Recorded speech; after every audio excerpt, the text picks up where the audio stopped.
অভয়ার জন্মদিনে প্রয়াগরাজে তর্পণ করলেন কেন্দ্রীয় শিক্ষা প্রতিমন্ত্রী। আরজি করে নিহত চিকিৎসকের স্মরণে বৃক্ষরোপণ করলেন সুকান্ত মজুমদার।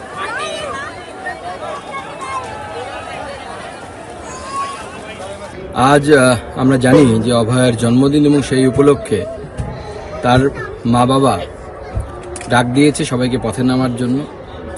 আজকে সেই অভয়ার স্মৃতিতে আমি মহাকুম্ভে তর্পণও করলাম এবং এই মহাকুম্ভের পবিত্র মাটিতে যে ক্যাম্প তৈরি হয়েছে সেখানে একটি আম গাছও রোপণ করলাম।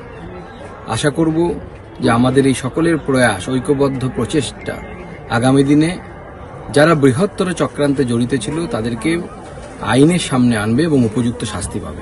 অগস্টের 9 তারিখ থেকে ফেব্রুয়ারির 9 তারিখ আরজিকর কাণ্ডের 6 মাস। আজই আবার অভয়ার জন্মদিন। তাই জন্মদিনে মেয়ের মৃত্যুর বিচার চেয়ে পথে অভয়ার মা বাবা। মিছিলে হাঁটবেন তারা। কিছুক্ষণের মধ্যেই জন্মদিনের মৃত্যুঋণ শিরোনামে এই মিছিল শুরু হতে চলেছে। সরাসরি আমাদের সঙ্গে রয়েছে আমাদের প্রতিনিধি সন্দীপ সরকার। সন্দীপ, দেখো, আর মিনিট দুয়েকের মধ্যেই হয়তো এই মিছিল শুরু হয়ে যাবে। তুমি দেখবে যে এই মুহূর্তে কলেজ স্কোয়ার চত্বর তা কিন্তু অভয়া মঞ্চের এই যে ডাক, জন্মদিনের মৃত্যুঋণ, সেই ডাকে সাড়া দিয়ে বহু মানুষ তারা এসেছেন। বিভিন্ন মহলের মানুষজন এসেছেন, চিকিৎসকেরা এসেছেন এবং এসেছেন বিভিন্ন গণসংগঠনের প্রতিনিধিরা এসেছেন, রাজনৈতিক দলের বহু প্রতিনিধিও এখানে এসেছেন। আর চিকিৎসকেরা তো রয়েইছেন এখানে গানে এবং প্রতিবাদে তারা পায়ে পা মিলিয়ে আরজিকর হাসপাতালের দিকে যাবেন। যারা এই মিছিলের ডাক দিয়েছেন তাদের মধ্যে কয়েকজন রয়েছেন, কথা বলে নেব। আমার সঙ্গে রয়েছেন চিকিৎসক তমনাশ চৌধুরী। তমনাশবাবু, আজকের এই মিছিল এটা কোন সুরে বাঁধা এবং এই মিছিল কি শুধুই আজকের এই জন্মদিন অভয়ার সেই কারণে, নাকি আরজিকর কাণ্ডের 6 মাস সে কারণে? কোথায় এই মিছিলের সুরটা বাঁধা? আজকে অভয়ার জন্মদিন শুধু না, আজকে তার নৃশংস হত্যার 6 মাস।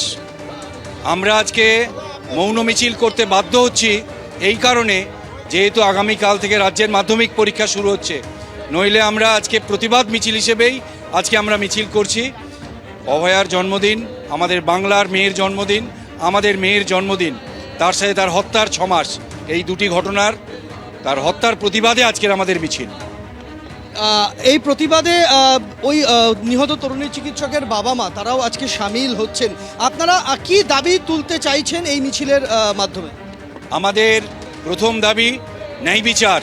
ন্যায় বিচারের অঙ্গ হিসেবে এখনও যারা প্রকৃত দোষী তারা আড়ালে আছে, যারা তথ্য প্রমাণ লোপাটকারী তারা আড়ালে আছে, এই হত্যার যারা পরিকল্পনায় আছে তারা আড়ালে আছে, এবং তাছাড়াও এই রাজ্যে ঘটে চলা লাইন দিয়ে এরকম অভয়ার ঘটনা অনেকগুলি, তাদেরও বিচারের দাবিতে আছে আমাদের আন্দোলন। এই মিছিল পায়ে পায়ে আরজিকর মেডিকেল কলেজ হাসপাতালের দিকে যাবে এবং আরজিকর মেডিকেল কলেজ হাসপাতালে তুমি জানো যে ওয়েস্ট বেঙ্গল জুনিয়র ডাক্তার ফ্রন্টের তরফে সেখানে পৃথক প্রতিবাদ কর্মসূচির ডাক দেওয়া হয়েছে।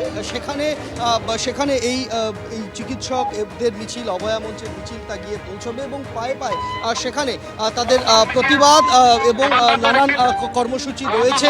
এবং আরও একাধিক চিকিৎসক সংগঠন, নার্সদের সংগঠন তারাও কিন্তু জমায়েতের ডাক দিয়েছে আরজিকর মেডিকেল কলেজ হাসপাতাল চত্বরে, যেখানে অভয়ার একটি প্রতীকী মূর্তি রাখা হয়েছে, সেখানে তারা যাবেন। তুমি দেখতে পাচ্ছ যে এই মুহূর্তে মিছিল কিন্তু শুরু হলো। অভয়া মঞ্চের মিছিল পায়ে পায়ে এই মুহূর্তে এগিয়ে যাচ্ছে আরজিকর মেডিকেল কলেজ হাসপাতালের দিকে।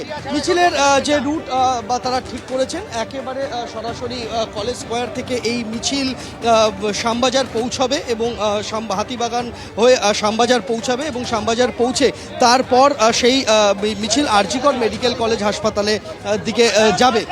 বিভিন্ন চিকিৎসক সংগঠন তারা কিন্তু আজকের এই মিছিলে তারা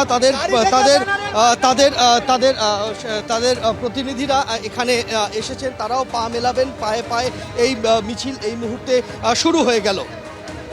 সন্দীপ, আমাদের সঙ্গে থাকো। অভয়া মঞ্চের ডাকে কলেজ স্ট্রিট থেকে আরজিকর পর্যন্ত অভয়া মঞ্চের ডাকে এই মিছিল শুরু হয়ে গিয়েছে। এর পাশাপাশি পানিহাটিতেও প্রকৃত বিচারের দাবিতে আজ মিছিল হয়। দুটি ছবি আপনাদের পাশাপাশি দেখাচ্ছি।